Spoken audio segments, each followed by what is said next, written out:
महाराष्ट्र में चुनाव की घोषणा के बीच एनडीए दलों की आपसी खटपट सुर्खियों में। एक तरफ एकनाथ शिंदे और अजित पवार पार्टी के बीच भिड़ंत की खबरें हैं तो दूसरी तरफ गठबंधन में सीट शेयरिंग को लेकर के तनाव की चर्चा है। इन सब के बीच में भारतीय जनता पार्टी ने अपने किले को चुस्त दुरुस्त करना शुरू कर दिया है। कहा जा रहा है कि एनडीए की खटपट और आपसी टकराहट के बावजूद भारतीय जनता पार्टी सबसे मजबूत स्थिति में है।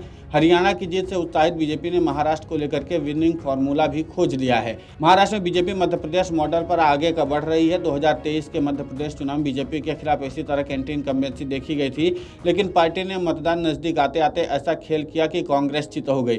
बीजेपी से जुड़े सूत्रों का कहना है कि यहाँ भी इसी तरह की रणनीति पर काम किया जा रहा है। दिलचस्प बात है कि महाराष्ट्र में चुनाव के प्रभारी भूपेंद्र यादव और अश्विनी वैष्णव की जोड़ी ही मध्य प्रदेश में भी सक्रिय थी।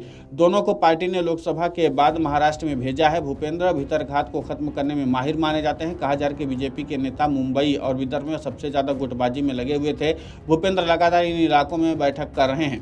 मध्य प्रदेश में जिस तरह से बीजेपी ने जीत हासिल की थी उसमें महिलाओं की बड़ी भूमिका मानी गई थी। बीजेपी महाराष्ट्र में भी उसी मॉडल पर आगे बढ़ रही है। लड़की बहन योजना का श्रेय भी बीजेपी अपने खाते में लेती दिख रही है। 2 दिन पहले पार्टी की तरफ से जो इसको लेकर पोस्टर जारी किया गया था उसमें देवेंद्र फडणवीस का चेहरा सबसे बड़ा था। आमतौर पर इस योजना में एकनाथ शिंदे, अजित पवार, देवेंद्र फडणवीस की तस्वीर एक जैसी रहती है। महाराष्ट्र में कुल 4.6 करोड़ महिला मतदाता हैं। बीजेपी इसी के बूते खुद को मजबूत करने की कोशिश में जुटी हुई है। बीजेपी से जुड़े नेताओं की माने तो महाराष्ट्र में पार्टी का मुकाबला अधिकांश सीटों पर कांग्रेस से होना है।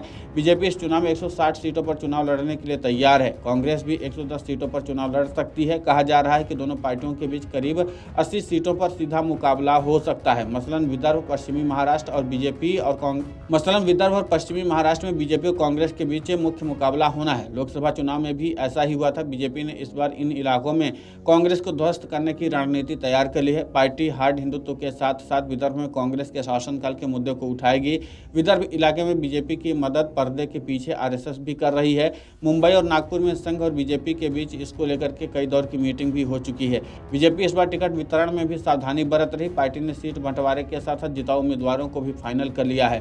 कहा जा रहा है कि 1-2 दिन में इनमें से अधिकांश उम्मीदवारों के नाम फाइनल कर लिए जाएंगे। बीजेपी पहले उन सीटों पर नाम फाइनल करेगी जो सबसे कमजोर स्थिति में है। मध्य प्रदेश की तरह टॉप लेवल पर डैमेज कंट्रोल का जिम्मा अमित शाह के पास है। शाह पिछले 1 महीने में 3 से ज्यादा बार दौरा कर चुके हैं। हर मीटिंग के बाद शाह बंद कमरे में नेताओं से फीडबैक ले रहे हैं। साथ ही इन बैठक में गुटबाजी छोड़ पार्टी के लिए काम करने की नसीहत दे रहे हैं। 2019 में बीजेपी को 103 सीटों पर जीत मिली थी।